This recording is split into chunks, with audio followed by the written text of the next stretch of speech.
All right, so you should be hearing me now. Hi, guys. Apologies, my OBS decided to remove some of this fun stuff.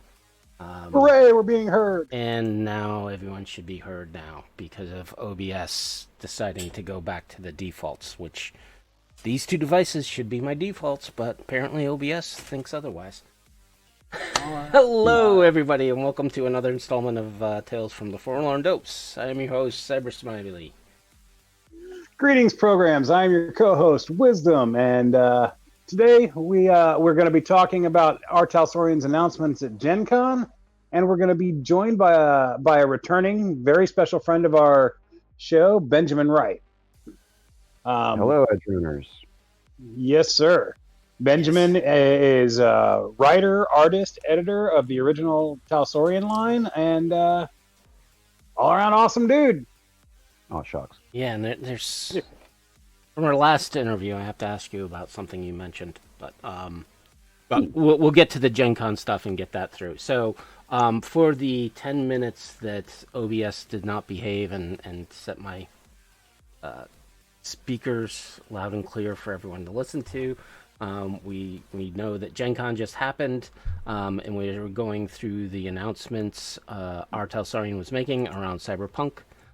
So the first one was, of course, the single mode play for Cyberpunk Red, in which it is going to be a system for, I assume, tons of charts to allow players to not have to have a GM. So it's going to be interesting. Solo play is like the darling of the role-playing scene recently. Yes. I mean, I've seen some people do it really well. I've seen some people do it not so great. I've wanted to do something like this for quite a while now. For me, optimally, the best this could be is like Tunnels and Trolls, but cyberpunk. Like a similar type situation. What do you mean by that? Where it's basically like a choose your own adventure type situation with dice. Okay. Well, I remember there Maybe was some scenarios. I think I still have it, but I know there was a little booklet that Car Wars had, in which it was like a choose your own adventure, and it did have dice. So it basically told the person, okay, set up this truck is going to do this. And it was very simplistic. Yeah. But it was definitely a lot of choose your own adventure and then roll a die. If it rolls this, then do this. So Yeah, just something simple, and then you can fill in the details yourself. And sounds like a good choice. Not only is solo play. I mean, I obviously back when I worked at Talsorian, the very idea was kind of not really something people had articulated or formalized, but clearly there's a desire and a need, and look, Cyberpunk already has solos, so they're halfway there. yeah. yeah. And I think it's just might be an evolution of what COVID did to the gaming industry, right? In which everyone was thrown online. And now we can't find GMs, refuge. Right? So there was an influx of people who are interested in gaming now, but there's not many people running games because everyone wants to be a player. Oh, that's an interesting insight. Yeah. That actually makes a lot of sense. Right? Because as a GM, especially nowadays, you get judged by all these online live plays. Like, well, exactly. It is. They have completely blown expectations out of the water for what a game actually looks like. It's basically EverQuest is like watching porn and then trying to figure out what your own sex life is going to look like. Like, yikes. Yeah. So there's that. But yeah, well, I'm very interested in seeing what it has to offer. I could definitely see it growing to be like expanding scenarios and including kind of like solo play which would be interesting and a lot of work for a scenario designer, because now you have to take into account two ways of play, right? I should think that a solo adventure would have to be structured. Right, what's that? Dinner. Something's crunching. Oh. Sorry about that. Yeah, No worries. no, it's okay. Like I can't imagine that, like, you could create a solo adventure that also is like playable as a group adventure, sort of out of the box. Like, I mean, I'm sure you could adapt one, but I can see how it could work because I mean we played Tunnels and Trolls as groups, like that was possible, so it can definitely happen. Although even then, like one person was taking over the embellishment duties. I.e. a GM. Yeah, i.e. a GM. Also, I'd like to. I think the best way to do this would be for it to cover like downtime stuff, like those things that happen in between games. Yeah. Don't replace the that's GM. a good idea. Augment him. Oh, shopping trips. There you go. Yeah, shopping trips. Working on your, like, maintaining your equipment or building something. Or traveling to Getting a your different surgeries city. done. Traveling to a different city. Doing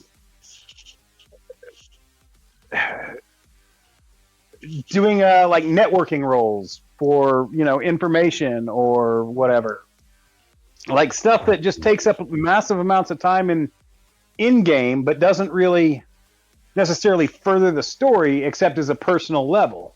Net running. I love that stuff. Net running. I love that stuff and I love to include it in my games, but for some of the more mundane aspects of it, it would be nice if players could just have a set of rules or scenarios where that shit happens on the downtime and they can just run themselves through, like the old net running card game where you could just run yourself through simple net runs on the side, as well as use it for the main net running, but like that was always an option. So yeah, I'd like to see something like that implemented. I have no idea what this is going to look like or how it's going to work. We weren't at Gen Con. Well, it is coming out in late summer, early fall, so within the next couple of months. Late summer? Yeah, soon. We've got August and September. Yep. Maybe October. Maybe October. So the next big announcement is, of course, the Night City 2045 book, which is going to have 450 locations that have links to not only 2020 but 2077. There is going to be a poster-sized map, which is going to be a separate product that's coming out in late 2025, early 2026. And there's over a dozen writers, two of which have been Altarsorian OGs, Michael McDonald and, I'm going to butcher his name again, Tsuneo Tateno? What's with the S? Tsuneo Tateno. Is there an S in it? Yeah, there's it's TSE. That's right. Tatsno? Is that not Tsuneo Tateno? Well, it's Tsuneno. I don't know. I don't have the name in front of me. So I can put the name in front of you guys. But anyways, Michael McDonald has worked on a few of the products for Altarson. I think Night City, Yeah, he of was course. staff while I was there. Yeah. Go ahead. Sorry, Ben. I'm just saying he was staff when I was staff. We worked there together. And he worked more on Mechton than he did on Cyberpunk, but he did work on Cyberpunk sometimes. Yeah. I think just last week I reached out to you to see if you could put me in contact with him for a future interview on this show. But hopefully we will. And then Tsuneo is he did Pac Rim and he's also did the Tiger Claws within Danger Gal, and now he's doing Night City. I assume he's doing Little Japan. I think that was the rumor that we heard from Tracy. That would make the most sense. Yeah. So, but there's Well, over a dozen contributors, so this book is probably going to be massive, especially with 450 locations. there are certain immutable truths. One of these truths is that the original Night City source book is one of the greatest city source books ever written. Yeah. In fact, I would say at least until the early 2010s, it was probably the single best city source book that had ever been put out. Everyone still says it. Everyone, all the there was gamers point to that book as like there was being the a best. I can't remember the city. I know we played in it, but we changed the name, so I don't remember what the actual name of the city was. But there was a Dungeons and Dragons like third-party project that was put out that was about twice the size, had the same like amount of detail, and then had this like absolutely. Now my friend kickstarted it, so he got this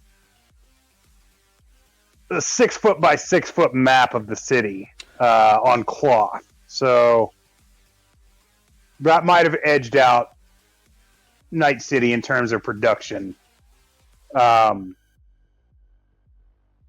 I'm a Cyberpunk player, so Night City is always going to be my favorite. It's for them to be updating Night City to work with the new system and the new setting.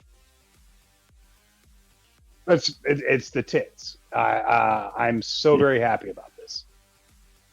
Yeah, it's going to be. I mean, if it's doing double duty for 20, is it doing double duty for 2045 and 2077, or is this book?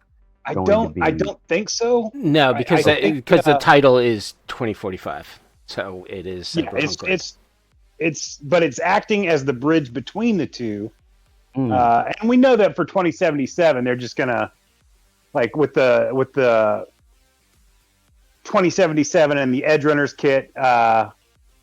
Like you can just use the Cyberpunk map from the video game. Like it just heck, you jump on the video game, you've got a 3D representation.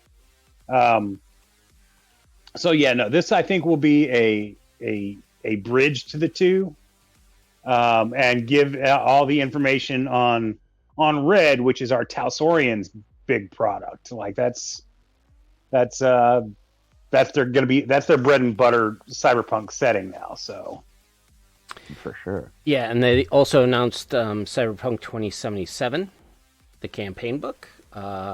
Is going to be kind of the world book or rule book for the 2077 campaign. The first portion that is going to be full of rules for playing Cyberpunk Red in Edgerunners and Cyberpunk 2077 era. The second portion will be a full multi-mission campaign taking place in Night City in this era. So I think they're going to be and they work closely with CDPR on this book. So it is going to be fully compatible. That's kind of that lead in. Again, super excited about that. And again, the release date is sometime next year, so we will see. Terrific. The interface. Go ahead. Got more. I was going to say this. We live in a wondrous age where, like I said, we can now use the video game world as a 3D, like fully interactive representation of our game world, and that's I still say CDPR really dropped the ball when they didn't allow any kind of cooperative multiplayer, because holy crap, do I want to run around the city with my friends? That would be nice. Just to like set up role playing scenarios and stuff like that. But well, the other thing, we have finally reached that point in technology where, I mean, we're not jacking in. There's no direct neural interface, but I mean, we're running around in the 3D virtual world that's nearly photorealistic. It's It's strange times we live in. Yeah, and with 2077, the photo mode, I haven't yet to use it because my campaign is currently in O'Neill 2. But just playing around with photo mode and how you can take like mug shots of people, you can do like security camera like sightings and stuff to help prep like a mission. Instead of have to drawing everything out and scouring the net for pictures, you can actually create your own scenes, which is very cool in my opinion. That the game allows you to do that. I remember when they first announced, like the first couple of years of 2077 being announced, I was like, man, wouldn't it be cool if you create your character in Cyberpunk 2077 and then you can print off your character sheet from it. And for a while, that was an announced, like they actually listened to that, I think, because they announced that you'd be able to do that. Somewhere along the way, that got canceled. I guess when they decided to make, V a static, like this is his name, this is who he is, blah blah blah. But true. I still would like to see something like that come out with Orion.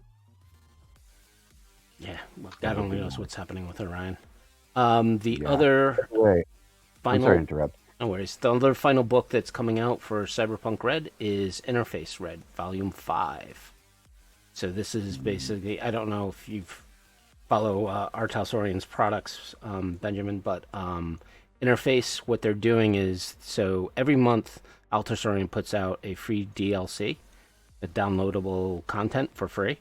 Sure. And every year they produce a interface booklet. A compendium of all those. In homage to Thaddeus and Chris's wonderful little magazine. And this year they're doing it, and then they add also like an extra article in it, and the extra article for this one is going to be Solo of Fortune 2045, which is going to add in military level gear and combat drugs. So that looks fun, and that's coming out later this year. I'm interested to see that that they're adding in the military stuff again. I guess there's going to be plenty of demand for it. I felt like that was something that sort of muddied the waters a bit with Cyberpunk back in the 2020 era. By the way, I also noticed in the announcement they just misspelled Tsuneo's name. His name is Tateno, not Tatseno. They just put in an S in there by accident. I don't know why. It's right on their page. They misspelled it. So, oh well. Got it. Mistakes happen. Yeah. Anyway, go on. Yeah, because I don't think TSE is a letter in Japanese. No. TSU is. Yes.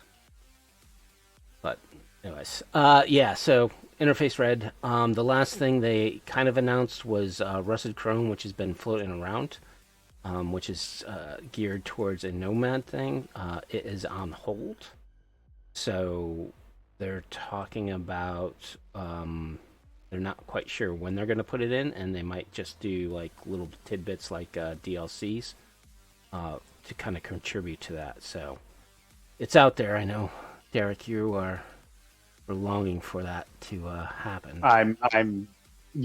Nomads are my thing, man. That's I love me some Nomad goodness, and I don't know. I would really like for them to expand on how Nomads are represented in Red, because it's kind of all over the place with them, which I guess it should be, but how can they top Neo tribes?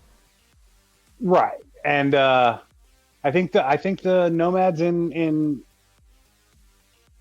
Red are a little bit too organized and high tech, if that makes any sense. Because they're part of meta. Yeah, that does make sense.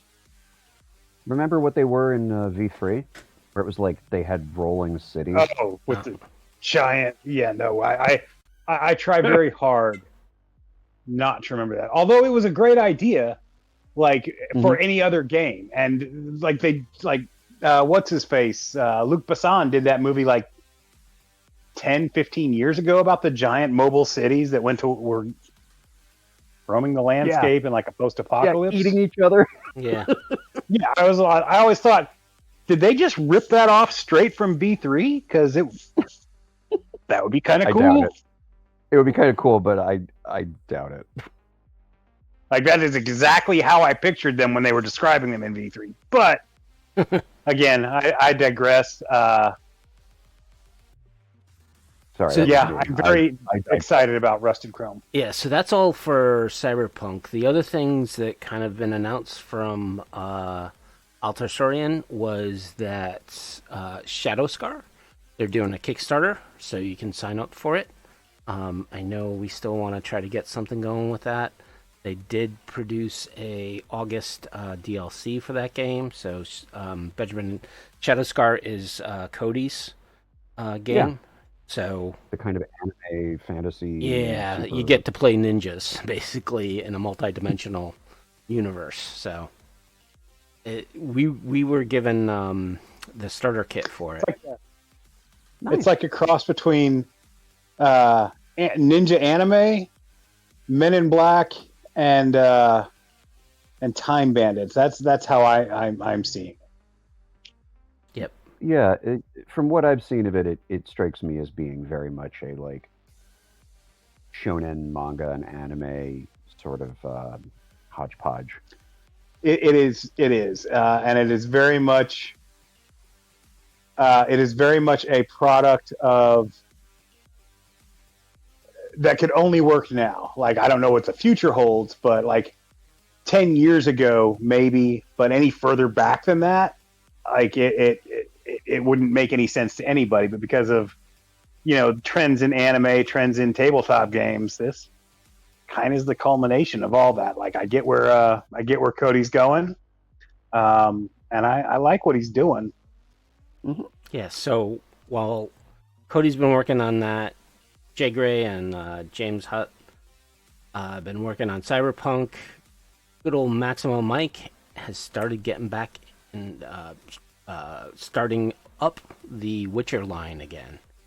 So there is a product called Witcher Untold Tales, which is going to be a book of adventures, as well as a trauma deck, which is going to kind of like be wound cards to allow easier ways of doing combat. So that is what Mike is doing. Now, the other thing at Gen Con, speaking of Mike was inducted into the Gaming Hall of Fame for the NEs this Gen Con. Well, that only makes sense. Yes, so he is now officially a Hall of Famer. I think he was already a Hall of Famer at Origins.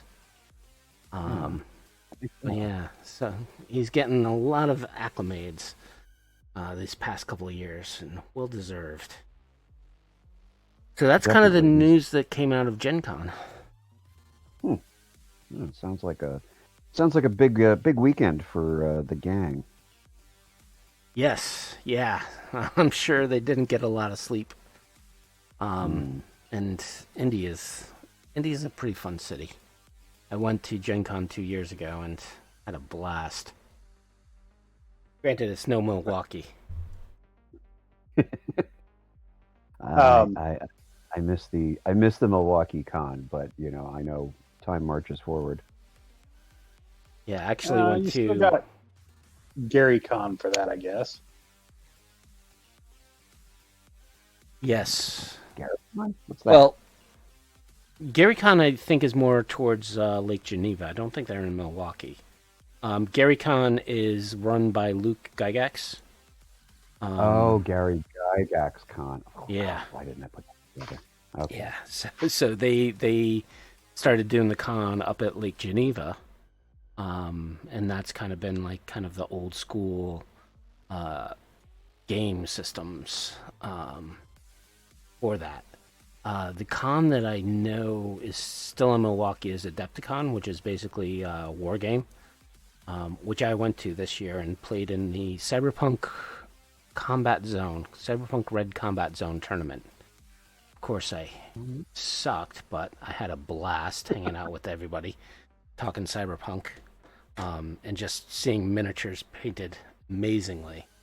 And then I did not know there was this awesome restaurant called Mader's, which is a German restaurant. Oh, Mater. Yeah, that place is terrible.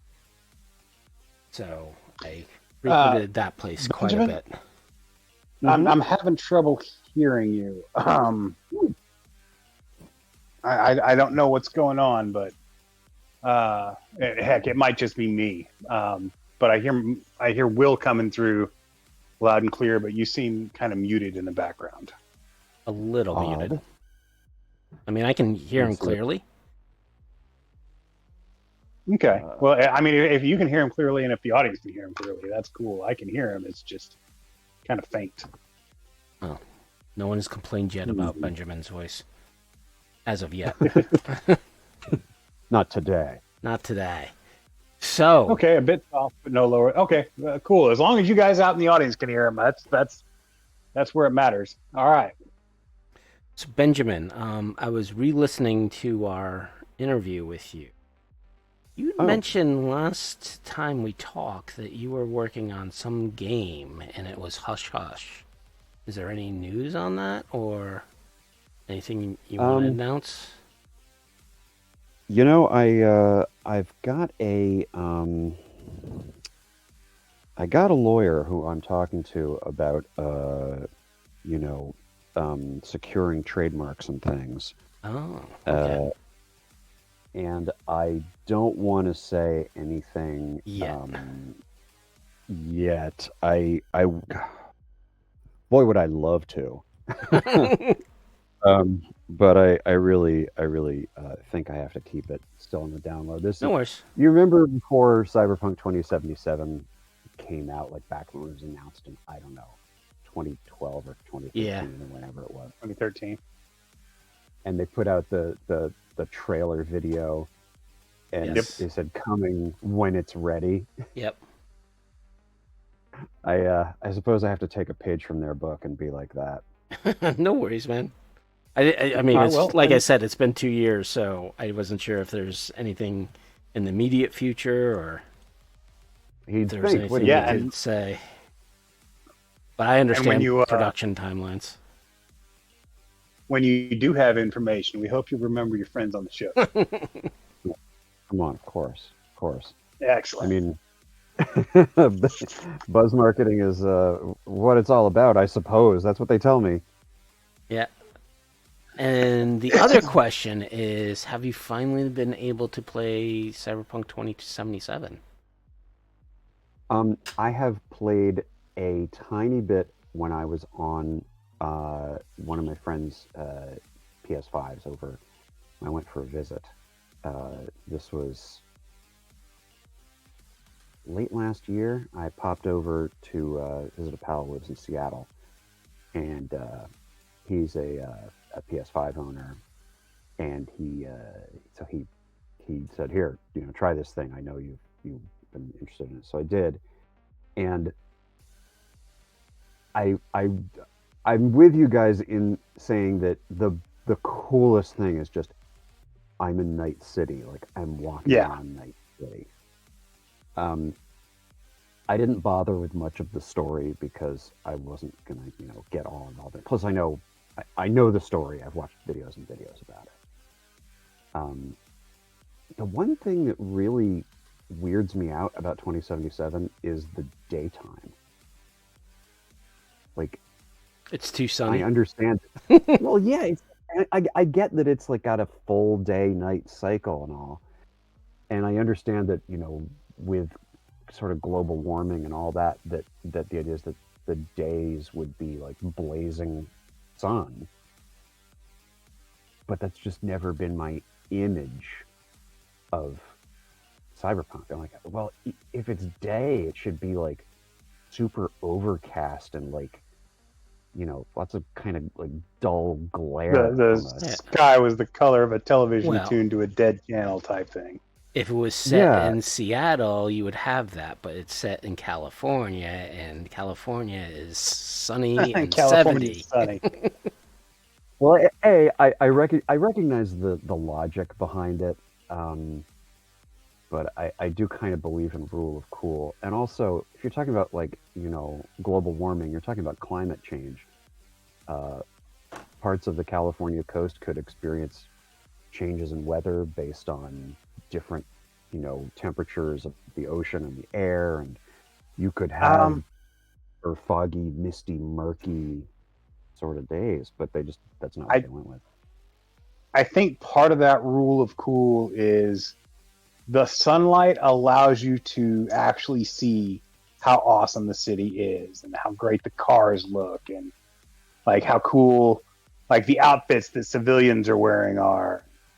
I don't know. I like there being sunny days. I like that they're intermingled with rain or like smoggy, dark, blood red skies that with like a permanent fog around everything. Dude, when the fog sets in that game and you can't see like 20 feet in front of you, even though in the daytime, like with the sun, you can see for miles. Like it's a different experience, and yeah, I love the world of Cyberpunk as far as the visual representation of 2077.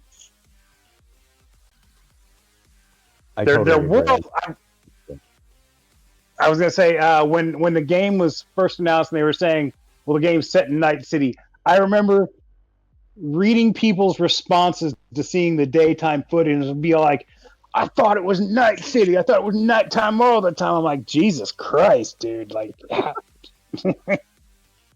Yeah, I don't know how that would work at night all the time, unless it was like domed or something. Um, but yeah, it did make me. go ahead. Go ahead. No, you go ahead. I was just yammering. Oh no, I was gonna say it did make me think of Blade Runner, where in the city, the only time you ever actually see it daytime is when he goes to visit Terrell. When Yes. Deckard first goes there, and like you see the sun, but it's like filtered through this dark haze of just smog. Mhm. So I could have gotten if the city looked like that, and just down in the streets where the big buildings blot out the sky, I could see it being dark all the time.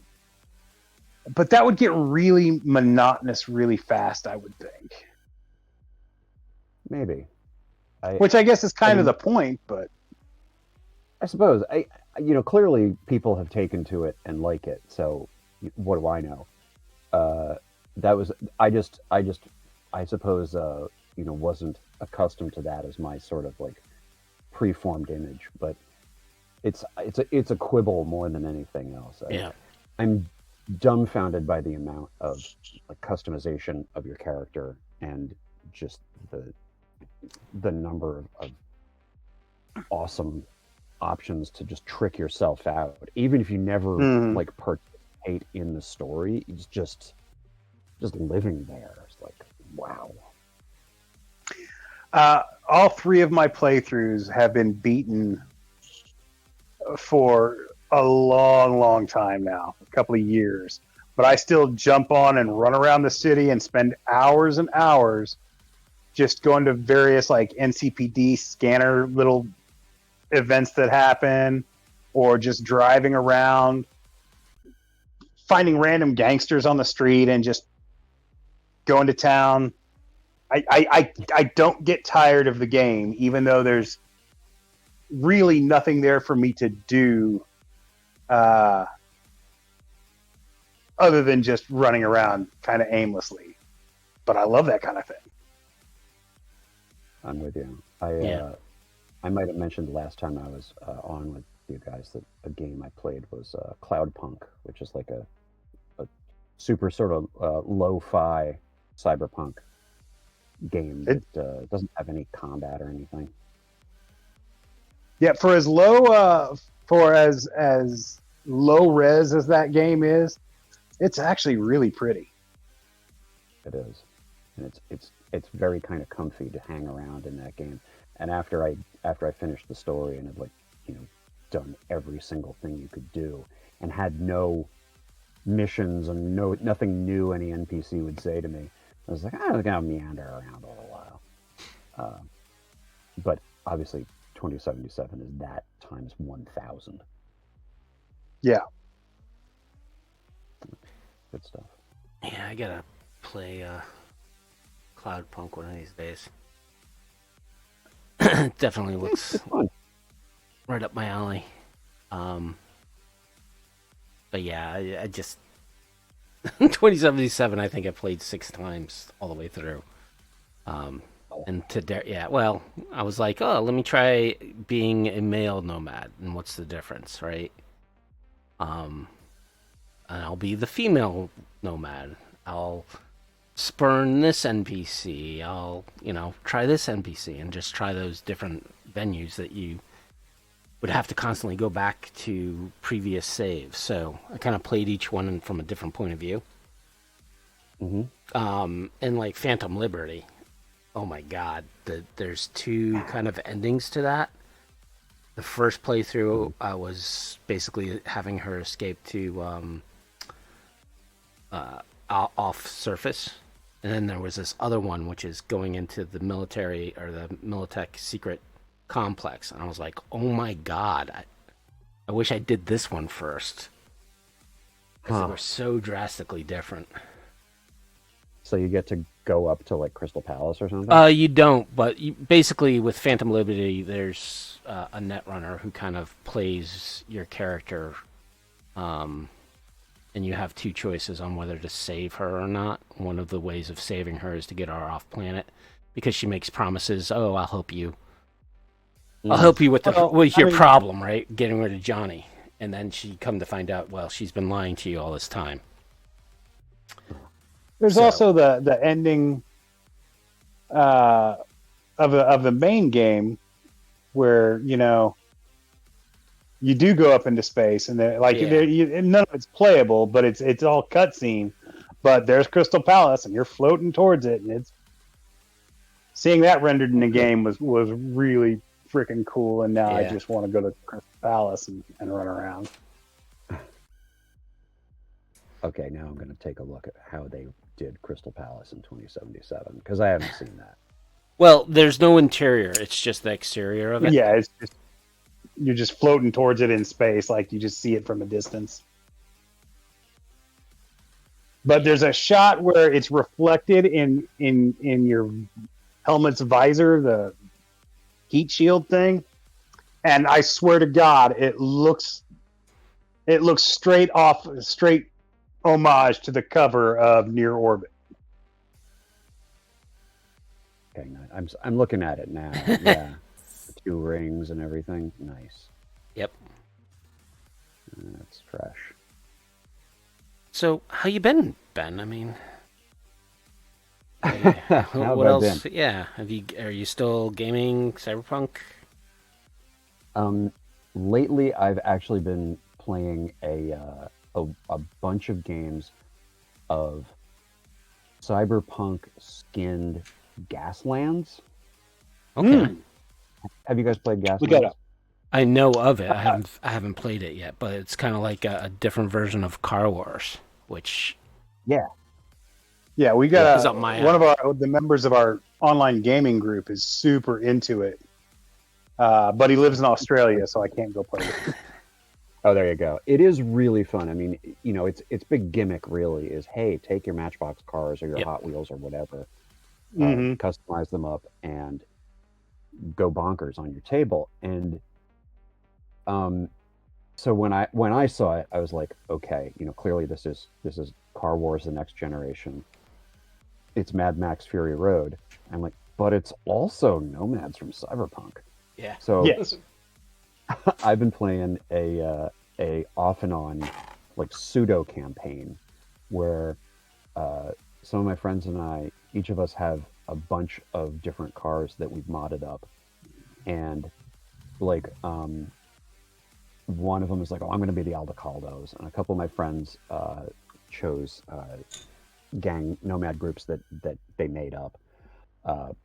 but we'll throw in like occasionally it's like somebody will say, all right, I'm gonna be Petrochem, and they're like caravan of APCs or what have you, and we've just had a lot of fun doing a kind of narrative nomad campaign, but just like the car action parts. That's been a thing that I've been really enjoying lately. That sounds freaking awesome. That's been pretty cool.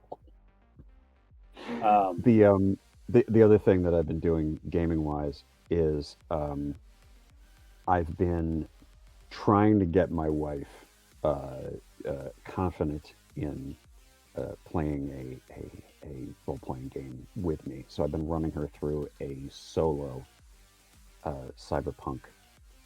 I wouldn't say campaign, but an adventure, a mission in a few parts, and she's got herself a.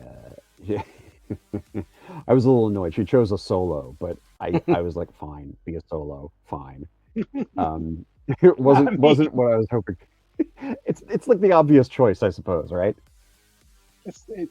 I love solos. I don't know why he's sad about that. Just because my thing.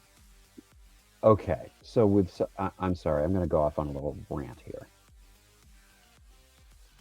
Cyberpunk 2013 and 2020 has a weird sort of hybrid mentality. It's like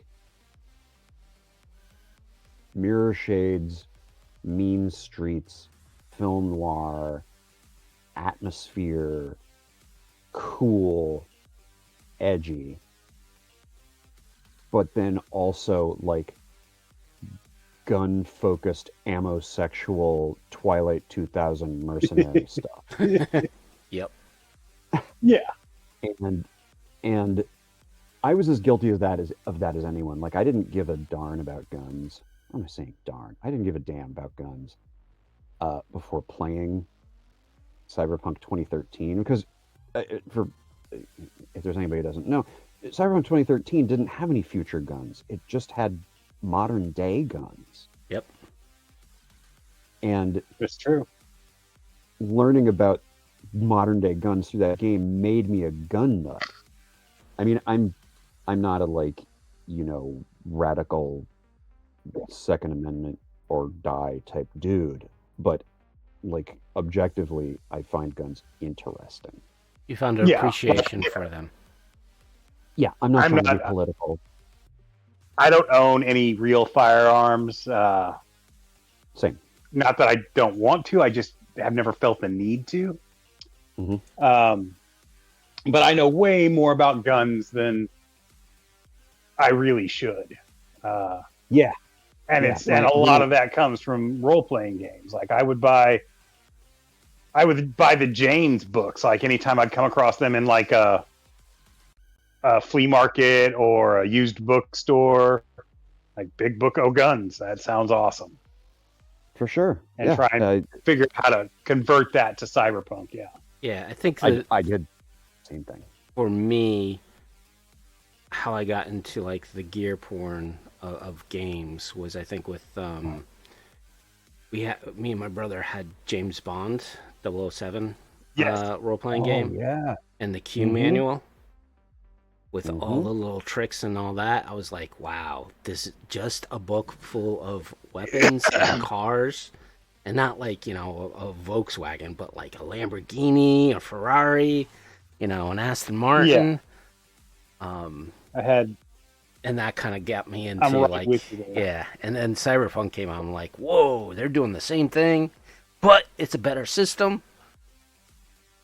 Like before I ever actually played a role-playing game, like seriously, I mentioned before that my parents and like my grandparents, just apropos of nothing, kept buying me role-playing games as when I was a kid. Like they never expressly interested in wanting to play or trying to teach me how to play. Like none of them were into it at all. But I think they thought they were just board games. But I kept getting all these supplements, and I got James Bond plus the Q manual, and like several of the scenarios. And I got the top secret box set. And between, I would just stare at those for hours. Yeah, that is going way back, but that's good stuff. Yeah. Yeah. So, I mean, we all it seems have a similar sort of experience where it's like we may not be gun sort of like gun lifestyle people, but we know an outsized amount about guns. One of my exes actually used to call me a gun identification man because we were watching a show or a movie. Mm-hmm. I'd be like, oh, an H&K MP5K, and she'd just look at me and go, thank you, gun identification man. The thing my brother does the same thing to me. My wife hates me about. I'm like, he shot a 16th round. There's not 16 rounds in that freaking magazine. It's like, how do you know that? Like, I don't know, games. Games. Okay, I'm gonna go on a tangent to our tangent. With the trailers for the second Nobody movie in theaters, it reminds me of the movie Nobody. I don't know if you saw it. Yes. Oh yeah. Yeah, so good. But there's a part where I forget the character's name of Odenkirk's character basically straps a claymore mine to like a shield and runs at a guy and blows him up. And it's a good gag, but anyone who knows anything about weapons knows that you can't be behind a claymore. Right behind. Yeah, no, there's the major blast that goes forward, but there's also a small blast that goes back just for the people who may have run past the perimeter. Exactly, and it's just the way it's built. So, like, that scene, I was like, this would be really cool if I didn't know how those things function. And yeah.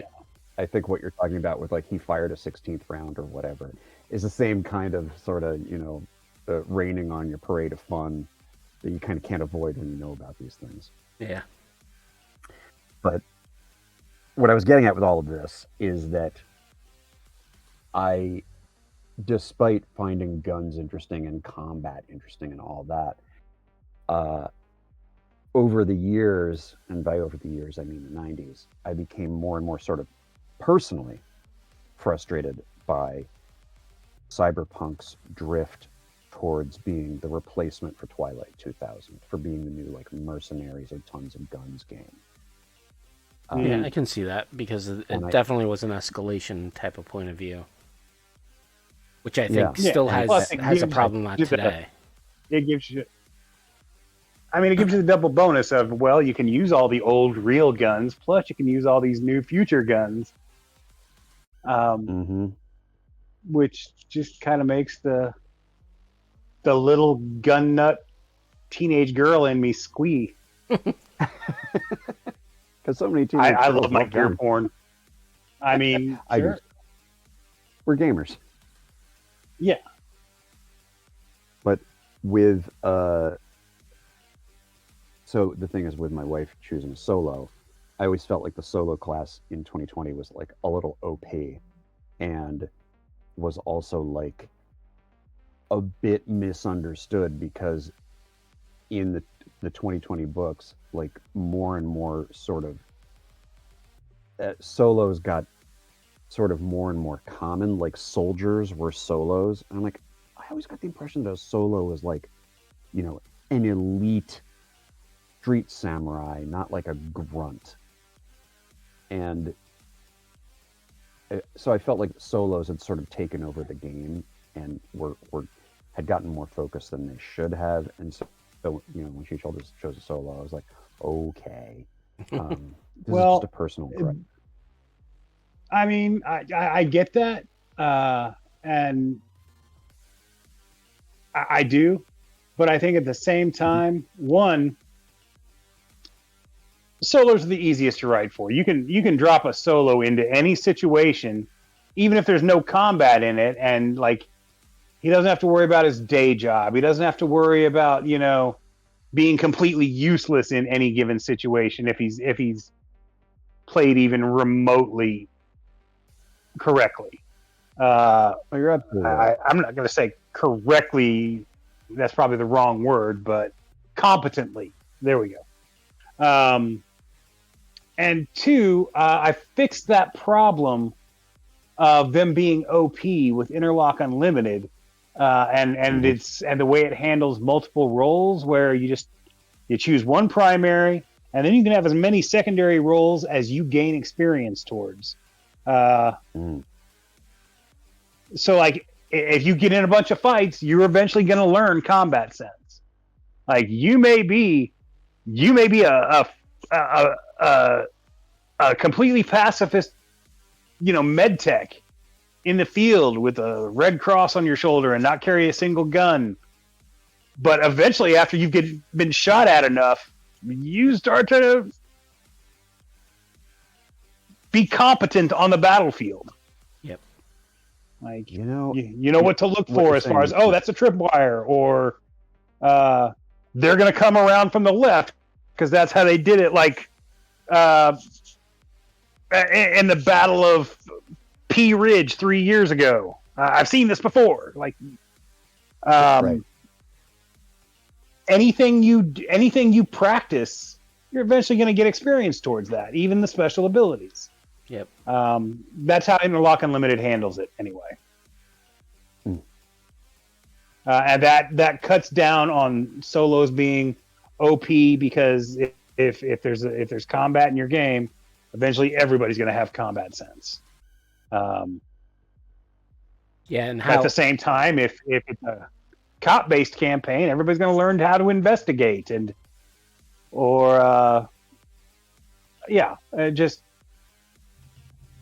waters down the difference between roles, which I think was necessary. In a cop-based campaign, they're just going to learn donuts. Come on. Yeah, donuts. But how IU works is basically your special ability adds to other skills. Whatever skill, of course those are restricted, but, you can still, and it was interesting to see the system taking initiative and making it a skill that other people could learn and improve. So even a small little solo, if there was an experienced med tech who decided, hey, I'm going to pump up my initiative, that med tech might take out that solo a lot quicker than the solo takes out him. Sure. Yeah, because that's what combat sense is. It's just trained reflexes.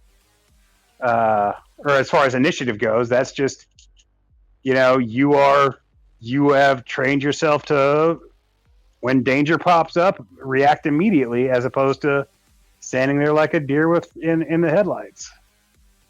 Which reminds me, that's a skill you can learn.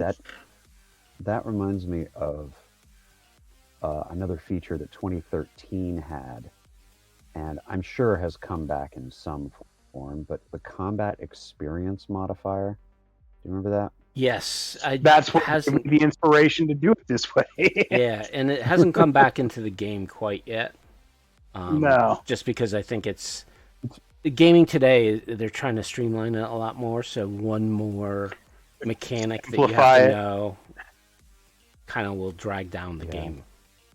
So, but I like that little system.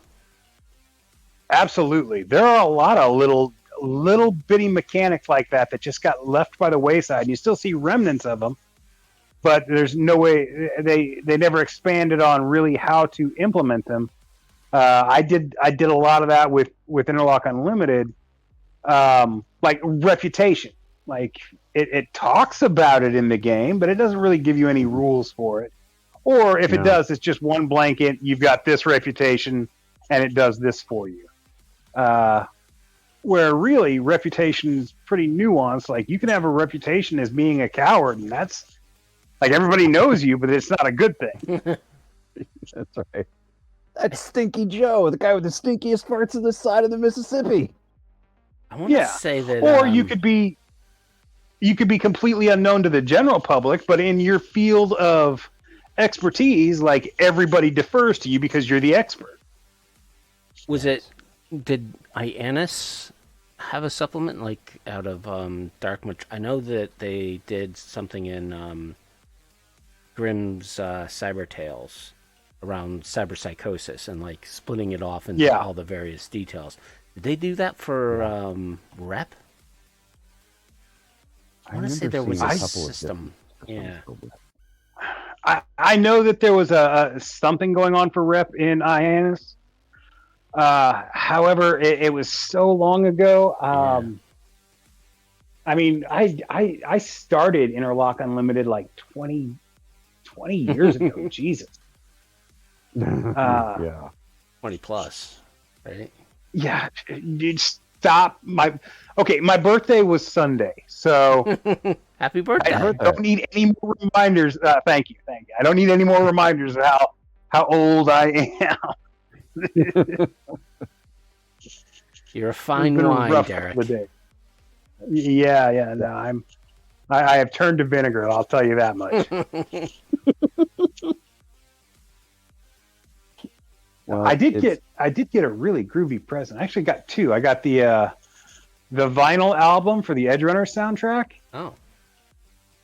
Yeah, a friend of mine bought me that, it's just gorgeous. I don't have access to a record player in this tiny apartment. It's in storage, but holy shit, is the album gorgeous. And I also, a friend of mine that I play Fallout with, she sent me the greatest thing ever. She sent me a Godzilla toilet paper holder. Oh, nice. What? It is the most bizarre, like. Is it like a freestanding one? No, you mount it to your wall, and it holds a roll of toilet paper. It's in the shape of Godzilla. It's freaking awesome. It's the most bizarre thing ever. It's completely, like, no part of that makes any sense to me in the slightest, which is what makes it so very beautiful. Nice. I had to go on a little tangent about that because I'm looking at it. It's awesome. That's pretty cool, actually. That's very nice. So going back to Benjamin. So, like I said, I re-listened to our interview, and we've talked to quite a lot of the other Altar Saurian guys from the past, and when we did the questionnaire to Derek Quintanar, and we got to the question of, what book do you least like? And he said Wildside, and he said, not for the reasons you think. Like, what other reasons? Why would you hate that book? That's one of my top 3 books. And apparently, I know you mentioned during the interview how much you hated the art in that book, and Derek just went off about why he hated that book in particular was because of the artists he worked with and just the low quality he was getting from this guy that they contracted with. So just so you know, Derek loves loves your content, just didn't like the art like you, which I found pretty funny. I listened to that episode, man. I listened to Derek's interview. I've listened to most of the interviews. I appreciate that. That's awesome. I enjoy listening to that. Yeah, and I was happy when Derek said that. When he first said Wildside, I was like, uh-oh. But then turned out to be the same thing. Yeah, it's funny because there are those pieces that I know you guys have spoken about that start the chapters that are very nicely rendered. Yep. And are very heavily detailed and shaded. I forget the artist's name. He does very photorealistic type stuff. But yeah, the line art in Wildside, in the interior illustrations, some of them are just they're painful to look at. Yeah. The cover is rough too because it's so dark you can't see what that's the problem with the book all the way through for me is it's so dark. They've got that white on black text or white on dark gray that just it hurts your eyes, it gives you eye strain trying to read it. And that's with the physical copy. If you're looking at a digital copy, oh my god. I just want to rip out my own eyeballs with a spoon and just throw them at the page. Figure it out. But yeah, it's still one of my favorite books, regardless of all that. I mean, I would say Fixers are my second favorite role behind Nomads. Nice. Hey, what is it about Nomads that you like so much? What is it? What's the deal? It's okay. Not that I'm saying you're wrong. I'm just curious. Okay, growing up, my two favorite movies, my two favorite science fiction movies were The Road Warrior and Blade Runner. And Nomads Okay. let me have both at the same time. Fair enough.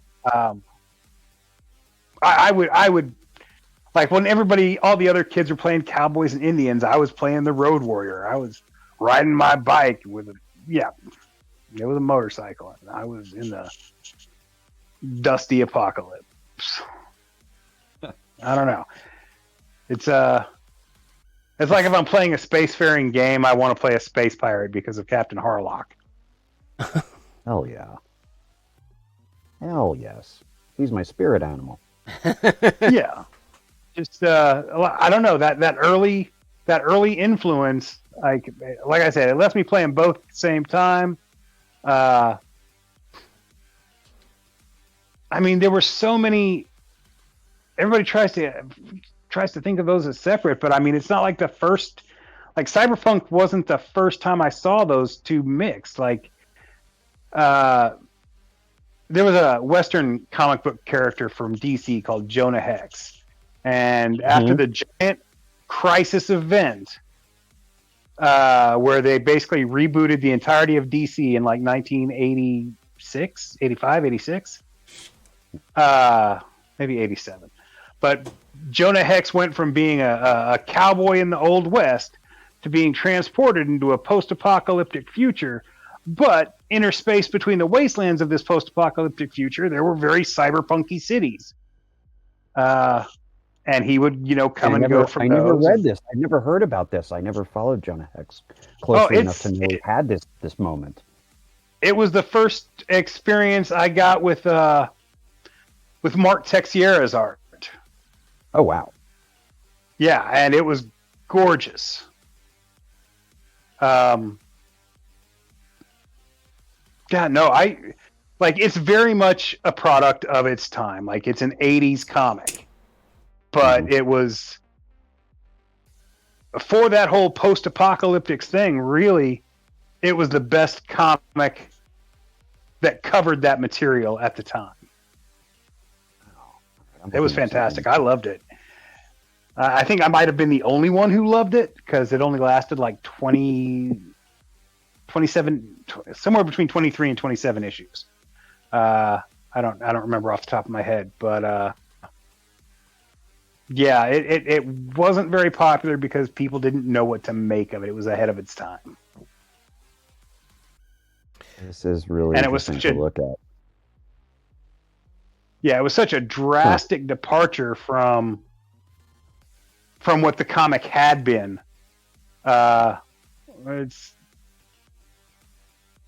Basically it's like taking Conan and throwing him into the modern world, which I guess can work.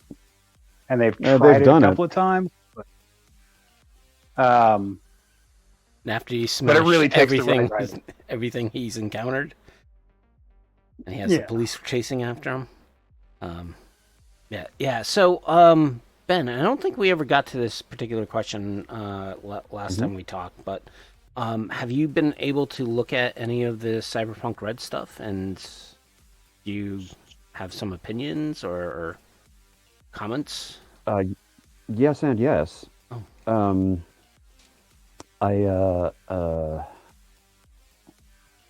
I'll start with the most positive thing I can say, which is that the books look like $1 million. They look so good. They really do. The art and the print quality and the graphic design and things. Well, I mean, the graphic design is good. I've seen games that dazzle me with their graphic design. I mean, in the age of Mork Borg and all its sort of crazy punk art layouts. Yeah, like things where the layout is like kind of smacking you in the face. Like it's but that's not what Cyberpunk 2045, Red 2077, everything. They're not going for that sort of like aggressively designy art style. They're more about the vibe, the experience. Mm-hmm. But the artwork is just obscenely nice, and gosh, it, I saw the full Borgs that have been put into Cyberpunk Red, and I was like, Yeah. oh, those are mostly my designs, just painted nicely. Yeah. Mm-hmm. So Yeah. They went that to. was I was like, they just used them. Huh? Yeah, we actually talked to Jay Gray about that, and basically he was like, yeah, a lot of the stuff we were trying to pay homage to all the old artists and their layouts. So That was nice to see. I having read through all of Cyberpunk Red and Black Chrome and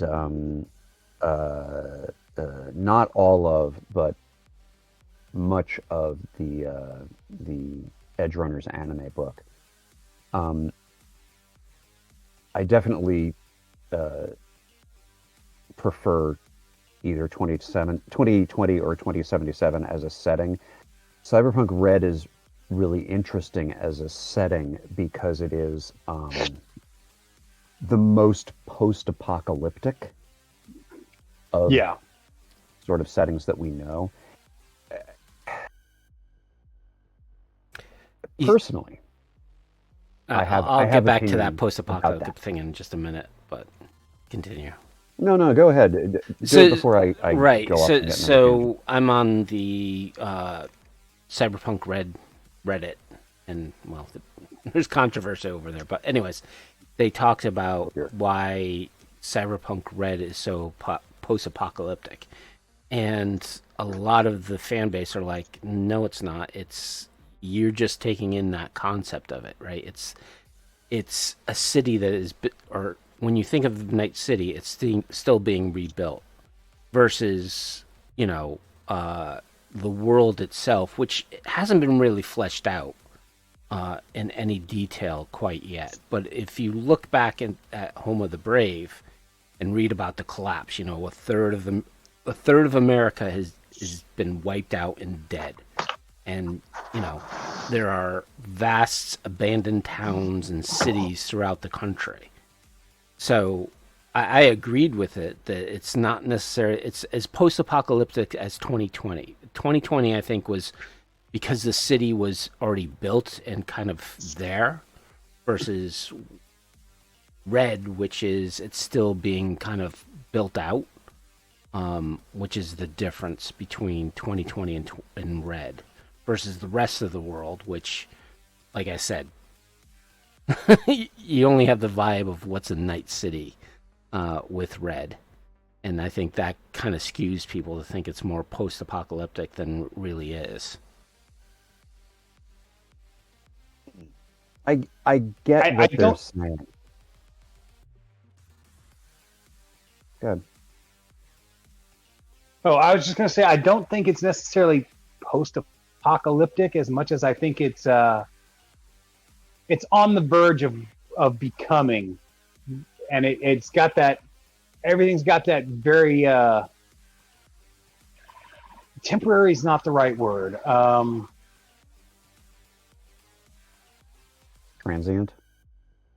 Transient, yeah. Everything's got this very transient vibe to it, where you know what it becomes from a meta point of view, and you know where it was, and you're seeing where it is now with 2045, and it just it feels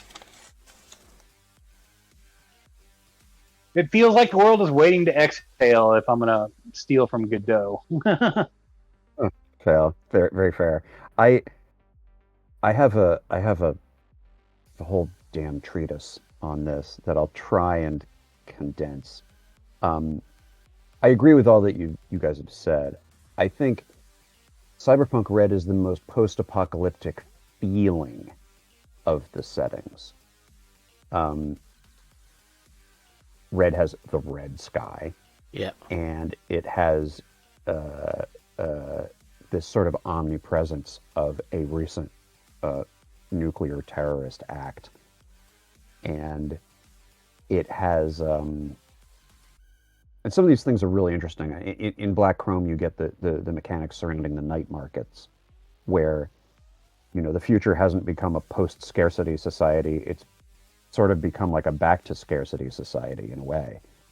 I actually thought that was the coolest thing in Black Chrome, was the segments about how shopping isn't so easy. Like, you need to know a fixer, you need to know a guy, you need to download these instructions on where to find what you need. Like just getting stuff is an adventure in itself. I thought it was one of the coolest things in all of Cyberpunk Red for me. I agree with you completely on that. Like, well, hey, great minds think alike. but the thing is that and I don't want to I don't want to start beef with my man Spike, but Ross, when he wrote Home of the Brave, and I was there, with him when he was working on it, and everybody he met, everyone in any situation, gaming context or not, he would say to them, "What do you think is happening with America? What do you think America is going to look like in 30 years?" And he just was gathering information from everyone. And since he had the responsibility of writing up America in 2020, his interpretation of the material that was in Cyberpunk 2020 and its supplements was that this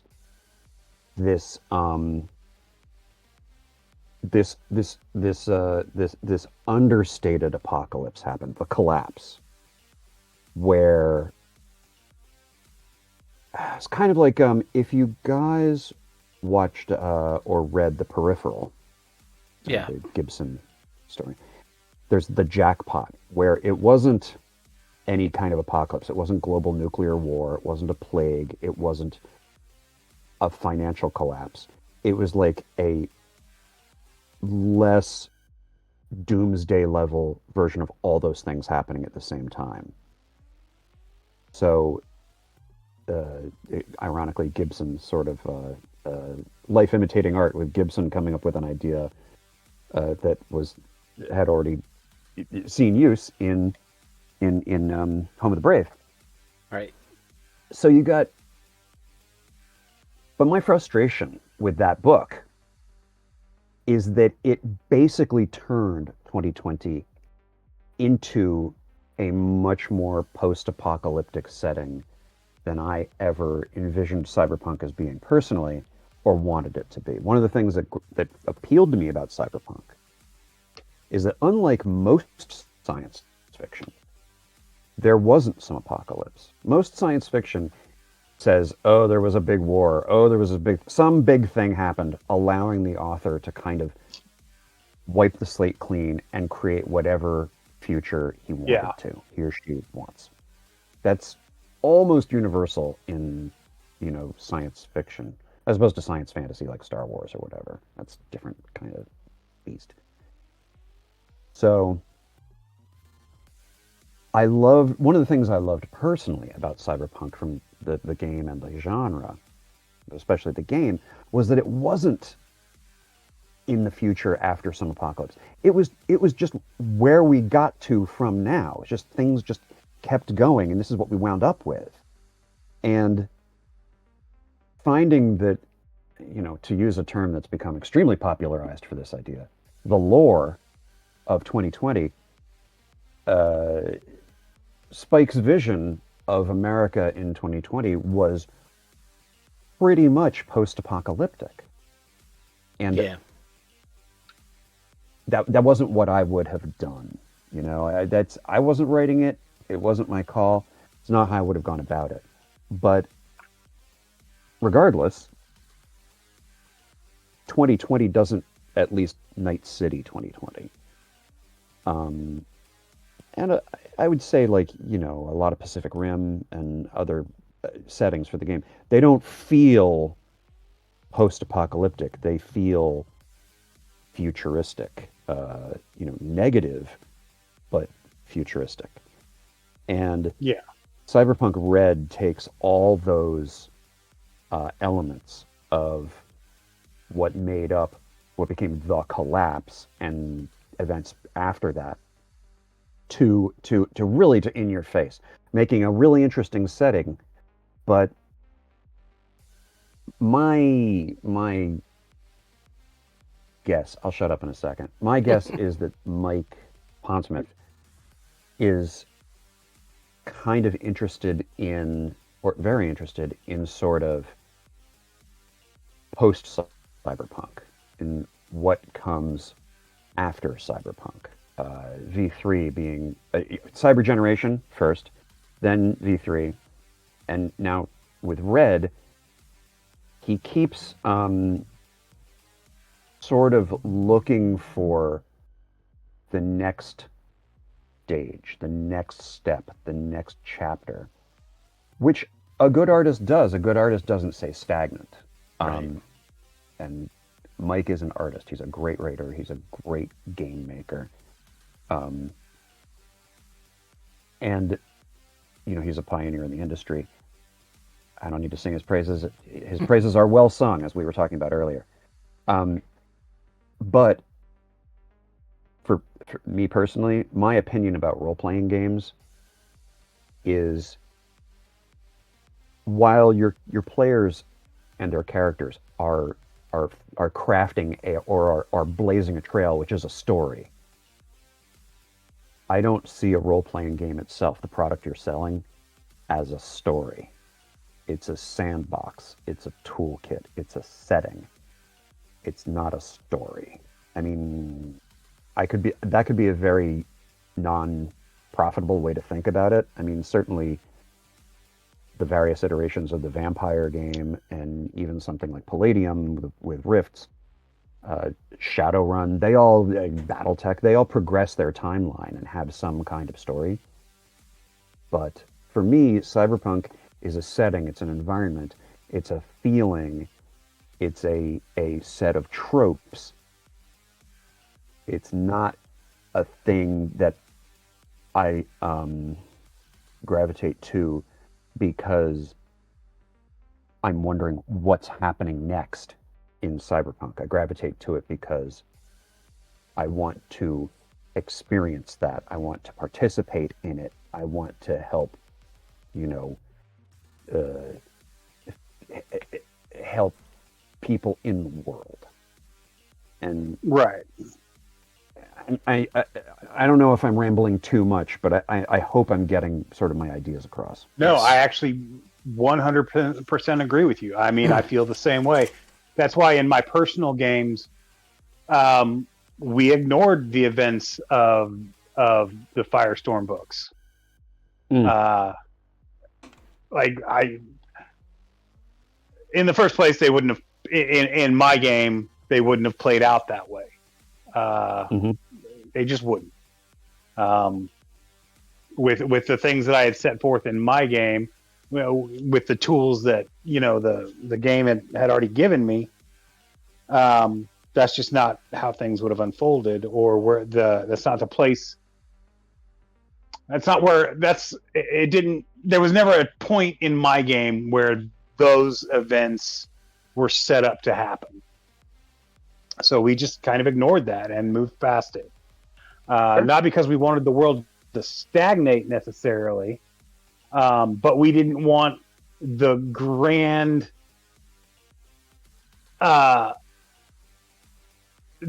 scale upheaval of the setting that the Firestorm books required. We still had cool shit to do in Night City. We still were having fun playing in those scenarios, and we weren't really wanting to have a global frickin' corporate war. That just wasn't where our games were headed. Yeah. It's not what we found interesting about the setting.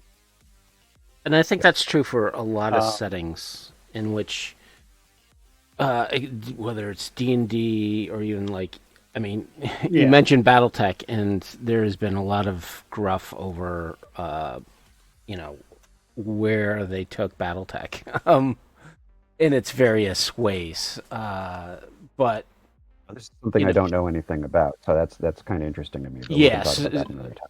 yeah.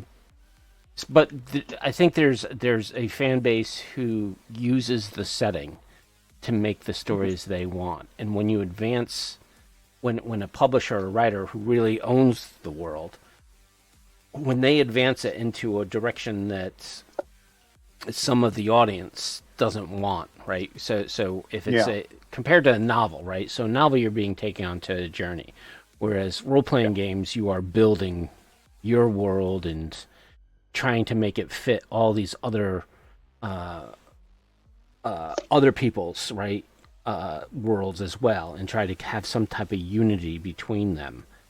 And that is one thing I think gaming is a little different as a medium for books and other media, is because you have the capability of changing it and making it your own.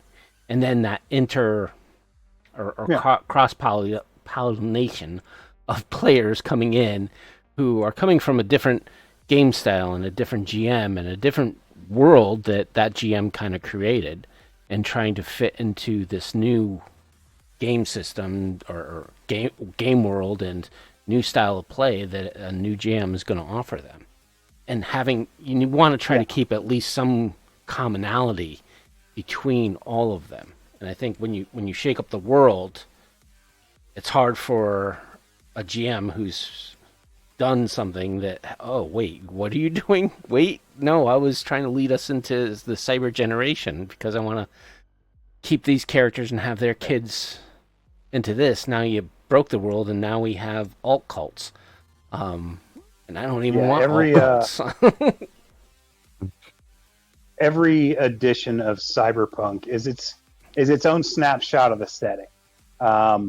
So I just play with the setting snapshot that I like, which is still the 2020 era snapshot. We've progressed way beyond that, but it's still, that's the snapshot I like. V3, I think the biggest reason it failed, but beyond the art, beyond some of the crazy ideas, I think the biggest reason that it wasn't received is because the setting was so very different. It was such a major upheaval and change that like it didn't feel the same anymore. Red is it's not that bad. Like Red feels like that's where the world could have gone after the events of the Firestorm books, but at the same time, that's not the setting I want to play in. Like the core Absolutely. concepts of what made the game interesting, the setting interesting to me, changed dramatically, and were no longer the things that I found interesting about it.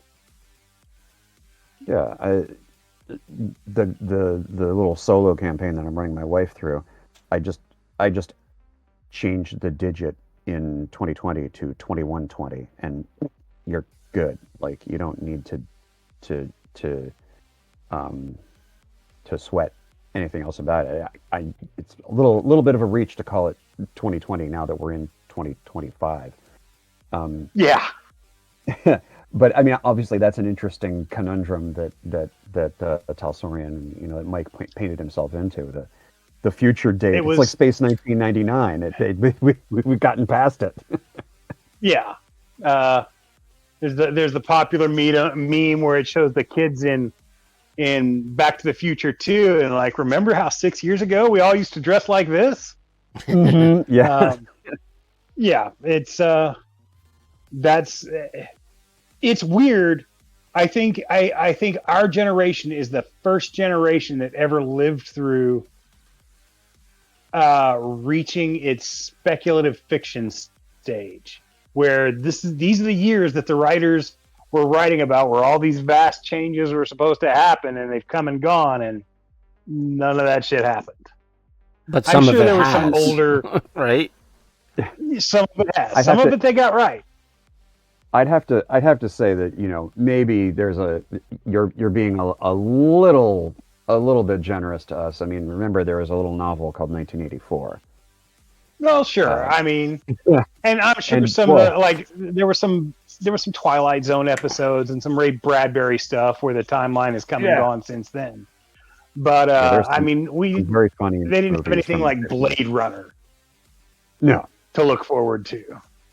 Mhm. Nothing on that scale of budget or popularity.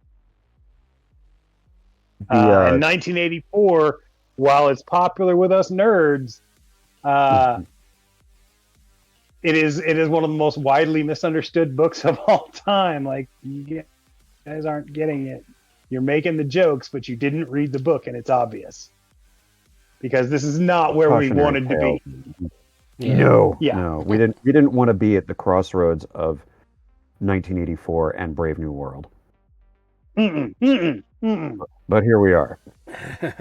Yeah, no.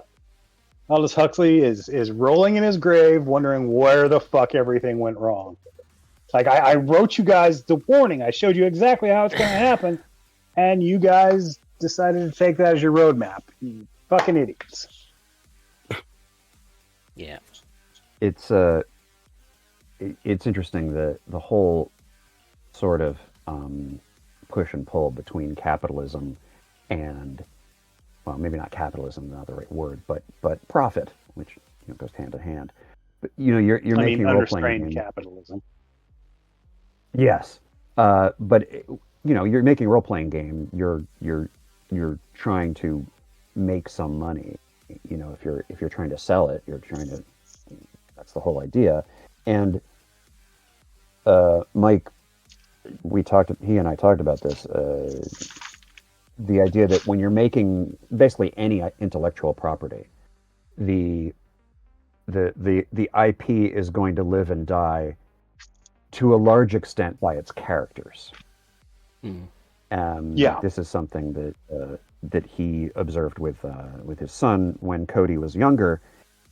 Cody was really into, oh gosh, I don't remember which video game / manga / anime series it was, but Mike kept mentioning the characters from that because his son and his friends were all interested in the characters. Um, Even outside of their gameplay, which is what they basically existed for. Mm-hmm. And Mike further said that you want great characters, which will compel people to be invested in them and interested in them, and Mm-hmm. you want people to want to write fanfic about your characters. 100%. And he said, and women are the drivers of that. He said you have to make characters that appeal not just to guys but also to girls, because girls are going to be the ones who lock onto your characters and write more fanfic about them. And nowadays, I don't even know if that part is so true. I think especially it is. with gender norms being questioned. Yeah. Perhaps. True. But like, I know that Johnny Silverhand and Morgan Blackhand and Rach Bartmoss and all the others weren't created sort of with an expectation that someday you could buy action figures of them. True. And yet here we are. The fact that they were there to become characters in a video game and get action figures made of them and T-shirts and all the rest, it was a very good idea. And when you've got a world with characters that you want people to become attached to, they need to have stories. I mean, David and all the rest in edgerunners are also good examples. It's as much as as somebody who's worked in the industry and is very slowly working towards making my own game, intrinsically resist the idea of having pet characters who you can follow and everything. Yeah. I wouldn't personally want to go the road of Firestorm, where the player characters are sort of watching the game creators' pet characters duke it out.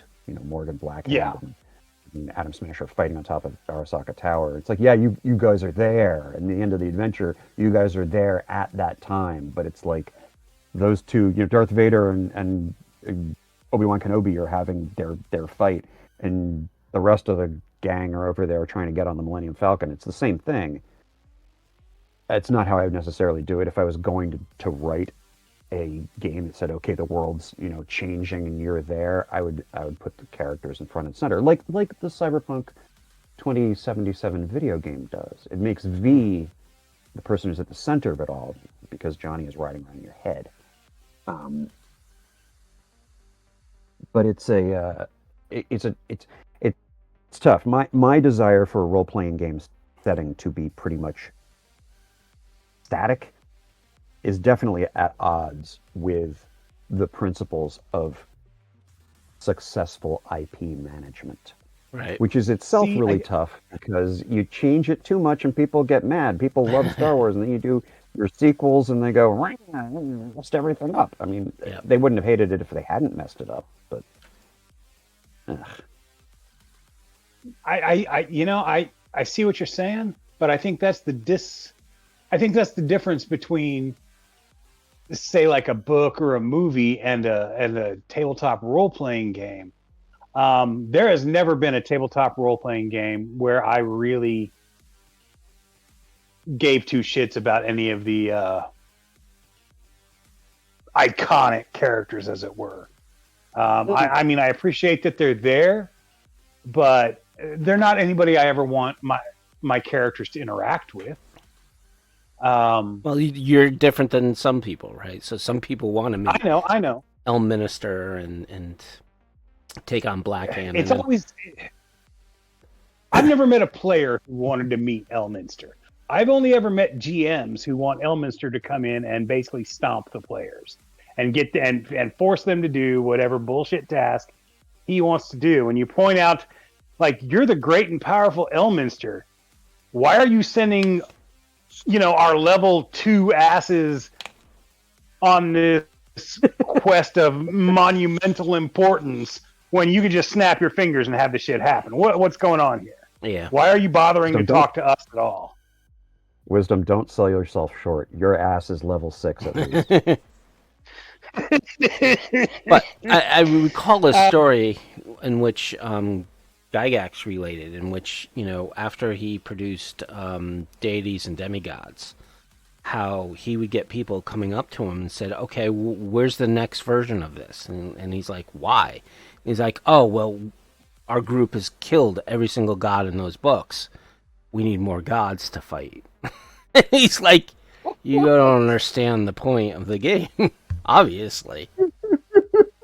So it gets to I that would say they got the concept. point of the game completely, because the minute you give something stats, especially hit points, you can kill it. There was that famous, I don't know how famous it was, but there was a strip of Knights of the Dinner Table where like God is given, like they buy a book of gods and God's in it, and they're like, they gave God stats, and they get all upset about it, because that means you can kill it. If it bleeds, it dies. They gave God stats. They gave God stats. Yeah. So, speaking of, like, iconic characters, so have you looked at any of the lore videos of Adam Smasher? Sure. Did you know there's lore videos of Adam Smasher? Oh yeah, I've watched a few. I will never not be just gobsmacked that there are these videos on YouTube talking about these pen and paper books that we worked on. And these creators are making a me. good amount of money, too. Yeah. Yeah, I mean, that's ironic, isn't it? Yeah, at 1 million views. I'm looking at one of them. 1.5 million views. Mm. That guy generated I don't know what that a couple translates thousand. to. In So at 100,000 views, you'll make around between $800 and $1,200 based on ad revenue. just because Wow, really? it's yeah. But again, it just depends on, did the person watch the whole content? Did they watch all the ads? What is the level of ads on this video? But usually it's generally like around 800 to $1,200 for 100,000. So times 10, this guy made quite a bit of money for just half an hour. Well, probably more of time to do the video and write out the script and all that other stuff. But yeah. Oh yeah, making a decent YouTube video requires a lot of time and effort, a lot of editing, especially. Yeah, But like for some of those guys, that really does appear to be a full-time job. Mm-hmm. And their production, like Seth Skorkowski, the production values on his stuff, and it's just him doing it, are amazing. Yeah. Some of those, there are certain guys who really know what they're doing. Yeah, there's some more organized groups like Red Letter Media who do like movie reviews of crappy movies. God, I love them. I love them so much. Yeah, they're freaking hilarious. But I mean, even that's a full-time job for them. There's editing and Yeah. like it's a really slick production for 4 to 5 guys sitting around on a couch watching movies. Well, they were filmmakers, like amateur filmmakers, before they were yeah. YouTubers. So they understood the principles of filmmaking and lighting and editing and scene composition and staging and all that kind of stuff, which a lot of people have to learn on the fly. And also a lot of these videos are done by like people who are working with like a production group or like have hired an editor externally. I don't know the details of how much it actually costs and how much time it takes and everything. The Ryan George, the guy who does the pitch meetings on YouTube, yes, for Extreme Rant, he's just a solo act, and his stuff is fantastic. But I mean, there's also that special sauce of being a person who's genuinely funny and people like to watch. Yeah, charisma carries people a long way. Well, I think Ryan does have an editor, so he does now. He recently got one. Yeah, he talked about it. But like then again, some of the most successful YouTubers are the most aggravating people I've ever seen. But then again, most of their audience is children.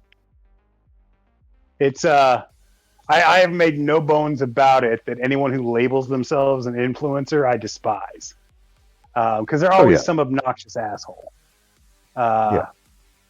Whereas people who are just putting out quality content, they don't call themselves that. Like you don't hear the Secret Galaxy guy calling himself an influencer. He just does what he does, and if you like it, you like it. He's real good too. That's another one. I mean, I really like the guys who have a deep understanding of what they're talking about. They're not just regurgitating things that they read somewhere. They have, obviously that dude has been following toys and cartoons his entire life. I mean, I'm sure I know at this point he does all sorts of research for whatever he's doing, but he deeply understands what he's talking about at any given moment, and it's genuine and it comes across that way. Plus, Dan Larson, I think his name is. Plus, he's pretty funny and charming. I mean, that's why he's the front man. But exactly. I agree with everything you're saying, and at the same time, man, you want Cyberpunk, and not in a good way.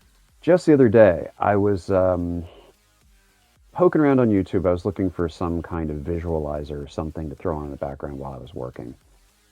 And it was this album of like metal mixed with synthwave. And I was listening to it and I was like, this is kind of cool. And then I went and I like threw a like on it, and then I went to the channel. And I was like, hey, wait a second. This channel has been around for like 2 months.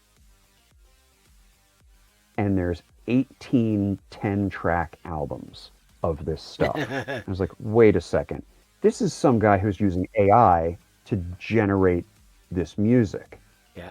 And I went and I removed my like from his video. If I could have unwatched his video, I would have. It's not an artist creating music. It's some dude prompting a very expensive, very environmentally destructive Yeah. AI The first time I stuff. heard it, I was like, owned by a corporation. that's really neat. And then I realized what it was, like you did, and I was like, well, I can't support that any longer. No, it made me kind of despair for finding new music, because with AI video, it's going to get gradually harder to tell if the band performing the music is real humans. Like you watch a video, and I guess it's going to be a little harder to find new music now that I actually can. Art across the board is every new piece of art you look at from now on. Mm-hmm. It needs to be viewed with a level of suspicion. Terror. That breaks my heart. That just makes me weep for mankind. That this is where it's come. And I've been worried about this since Sky Captain and the World of Tomorrow. And don't get me wrong, I love that movie, but it's a fun film. It's terrifying Dumb, in its implication. Yeah. Oh yeah. It's terrifying in its implication, and the fact that it's the things that I were worried about are what's quickly, much faster than I would have ever imagined, becoming a reality. I mean, the original Running Man movie with Schwarzenegger and it wasn't Bob Barker. It was it Pat Sajak? No, it was Richard Dawson. I think it was Pat Sajak. Richard Dawson. Richard Dawson. Yeah. There's the bit in there where, they digitally change the actors to other people so they can have the outcome of the fights that they want. And that's happening right now, today, every single day, on a grand scale, and nobody's batting an eye about it. It's terrifying. You can't believe anything anymore. Yeah, well, it's we're getting back to the whole not capitalism but profit driven, and that's where AI is kind of like you can make the quick buck, and it's easy. For now. Yeah. For now. I'm not going to get into it, but if you really want to be doom and gloom, go read AI 2027. It was a paper produced by some of the AI programmers and what the dark future that AI holds for us. And also go see some interviews with, I forget his first name, but Professor Hinton, who was considered the grandfather of AI, and his recent interviews on how destructive AI can be, and it's definitely a dystopian future. So, but the most ironic thing about it is all the people who aren't like large corporations who are making money off of AI right now, all these AI influencers and whatnot, and AI artists, fucking idiots. They're putting themselves out of business because in 5 years, not just them. That shit's going to be completely corporate controlled. Like they're not going to, nobody will pay any attention to anything they're doing. Corporations are already starting to work with it, and pushing 100%. it, because it is basically either we use it and be viable as a company, or we don't use it and we will be gone in the next 6 months. The only saving grace for AI was that you couldn't copyright it or trademark it or anything like that, because it was because ethically it steals from everybody else. Like there's nothing original about AI or AI generated content. But corporations and lawyers, Citizens United, lobbying to change the laws about all that shit. And it's not just art. It's so the concept is that basically AI already has all of human knowledge, right? Now it's how it uses it. And corporations not only are going to use it for art, but they're going to use it for everything. Everything. Well, and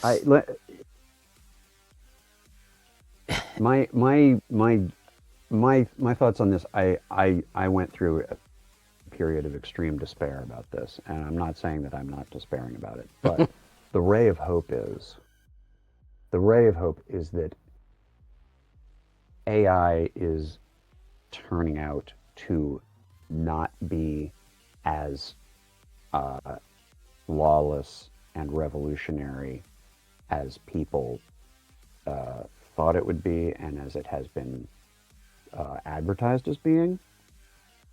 Yeah. And in addition, like you said, these large language models have already they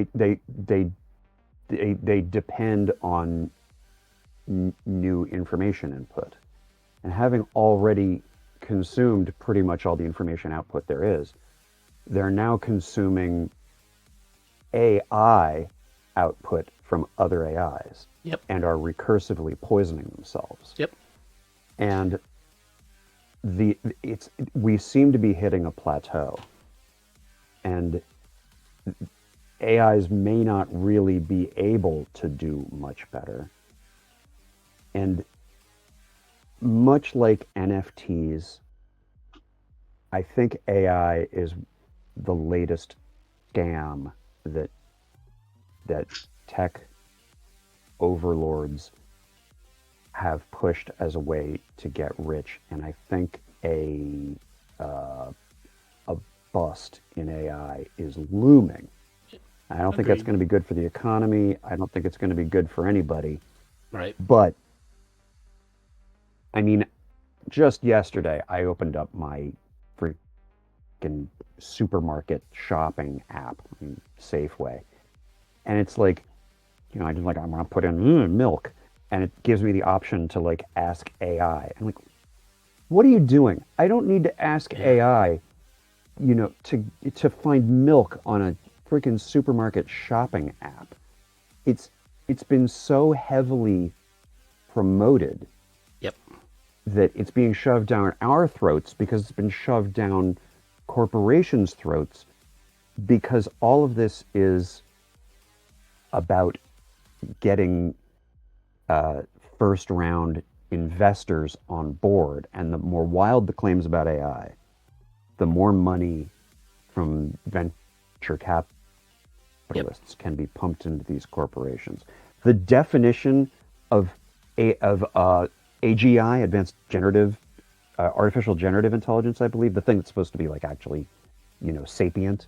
Yes. As defined by Sam Altman and his pals, when you actually read what they say about it, their definition of what AGI is the first AI platform that makes $100 billion.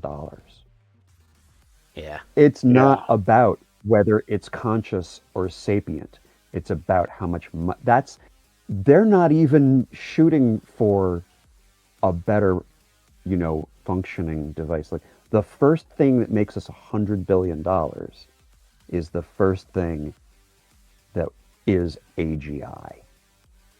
And so this is a trajectory that I don't think can be sustained. We've all three of us lived through the .com boom. Yep. Of like the 90s, and then the dotpocalypse, as I called it, of when all that stuff went belly up and the economy tanked for like what's now the fucking fifth time in our lifetime or something like that. It just keeps happening. And I think AI is bound to be. I mean, I don't think the technology is going to go away. You can't put a genie back in the bottle. Correct. But I don't think it's going to go the places that right now we're being told it will go. Right. I can't predict what will happen. Right. And we're almost at time. We can go a little over. So let's end on a good fairy tale of Cyberpunk. I don't think AI is going to be the humanity sort of obsoleter that it's being advertised as being. That was my hopeful message for our wrap up. But please go ahead. Yeah, so I guess, what can people look for? Any future? Well, you got a game coming out. Do you have any timelines yet, or is it kind of still like when it's ready? It's definitely when it's ready. I think 2026 we'll see the game made public. It's not going to happen this year. I would guess about a year from now, I will at least be talking about it. I'm going to try and find a publisher and have them manage publication and like the Kickstarter and whatever else is required. But I want to be able to actually tell people about the game next year, because this has been taking forever. Well, we announced it 2 years ago, so yeah. Compared to how quick you guys were. Something 2 years ago. Yeah, and then how long did it take you to produce Wildside? Oh, jeez. That was a marathon, man. That was both a marathon session of writing combined with a decade of playing. So somewhere in between 2 months and 10 years. Right. Yeah. Yeah, so do you have any advice for any people who are looking to get into the game industry or become a game writer?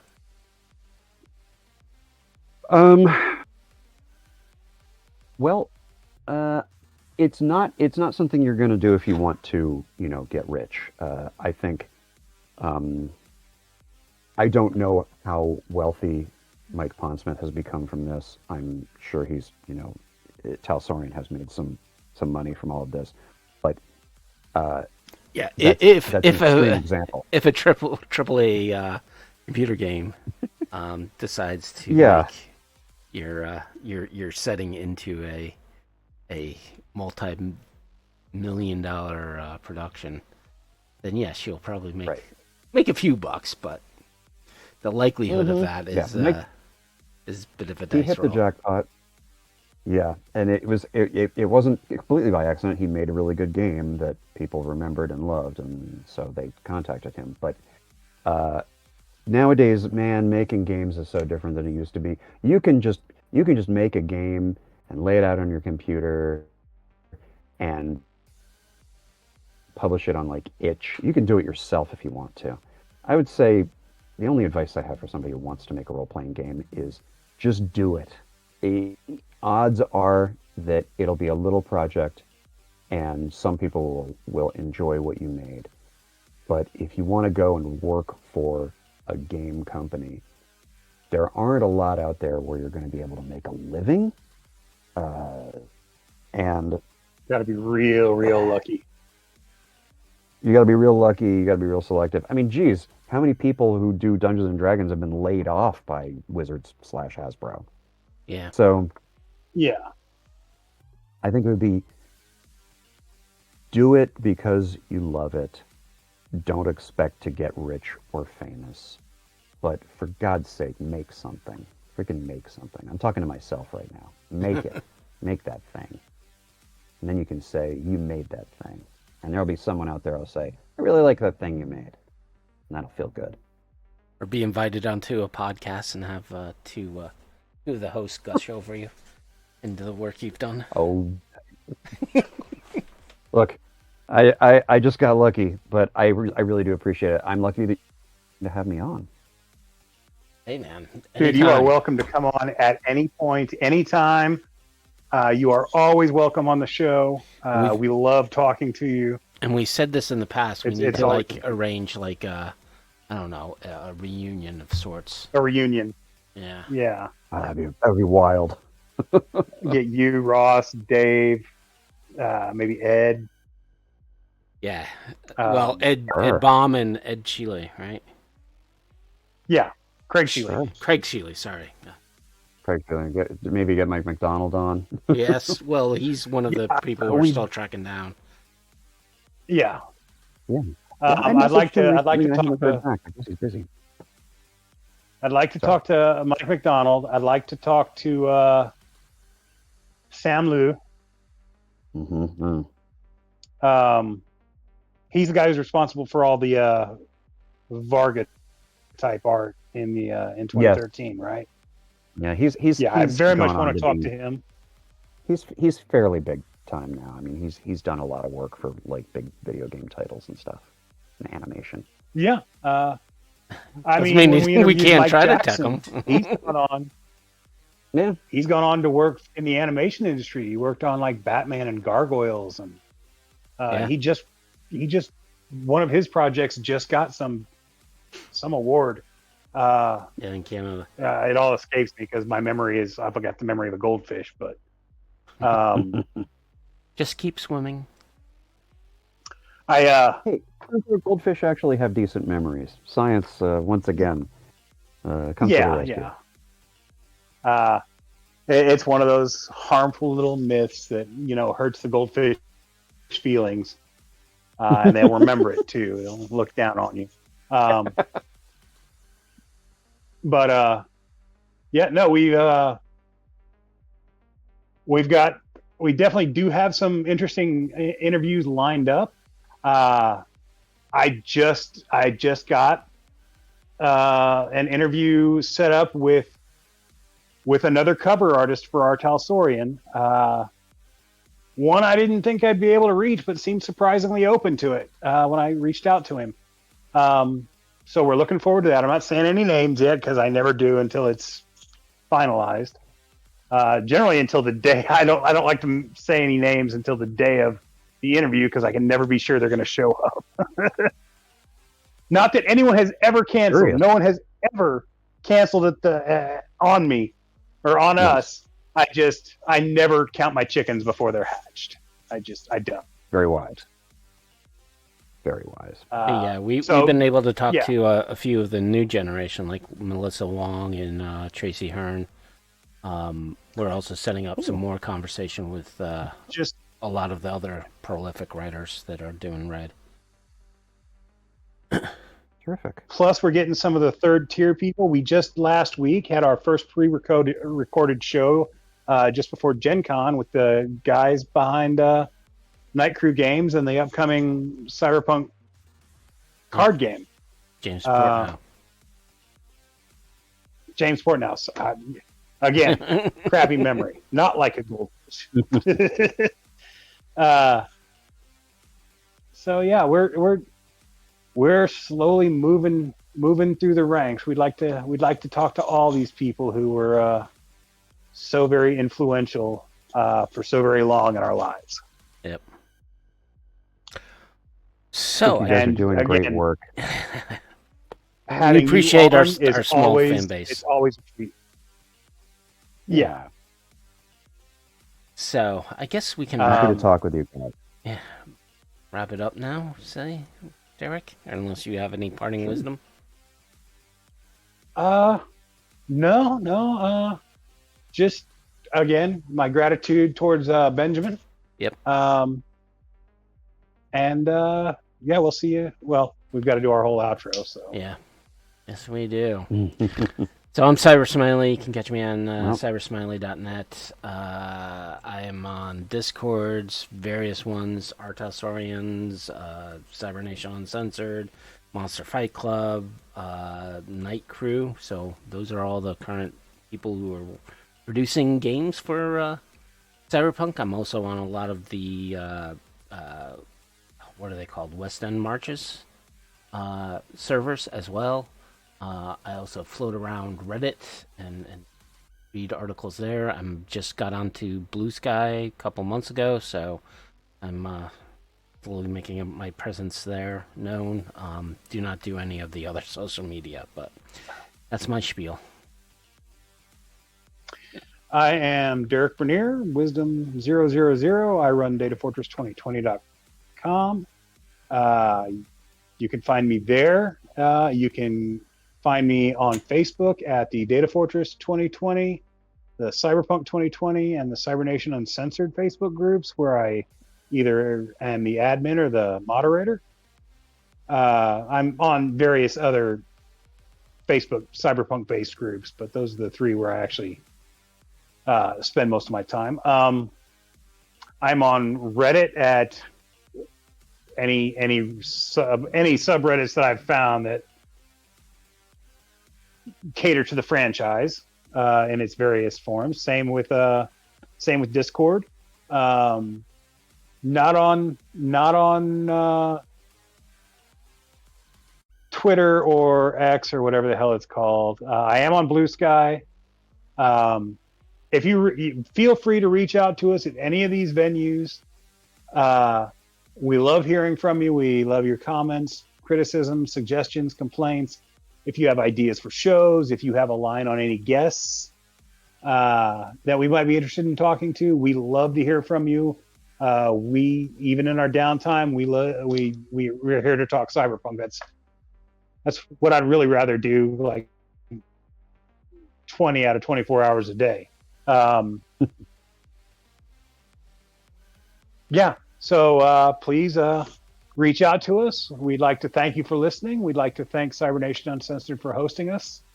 And we'll see you again. And we'd like to 2 thank weeks. Benjamin Wright for joining us again. And hopefully, 100%. next time we have him on, he'll be Hopefully promoting his new game. Yep. That's the hope. I appreciate you guys having me on. It's always a pleasure. I'm Grebo Guru on Discord and Blue Sky, so you can just find me on Cyber Smiley's server. I'm floating around sometimes. Yes, yeah, you do. A lot of people have reached out to you too, Yeah. and they're like, "Hey, you're that Benjamin?" Yeah. So, anyways, You're that guy. yeah. So in 2 weeks we'll be hopefully having another guest.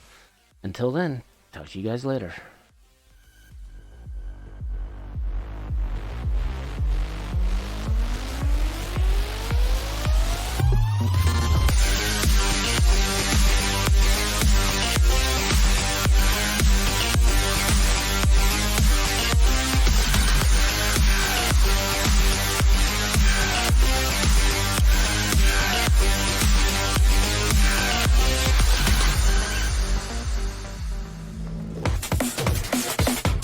Cybernation Uncensored.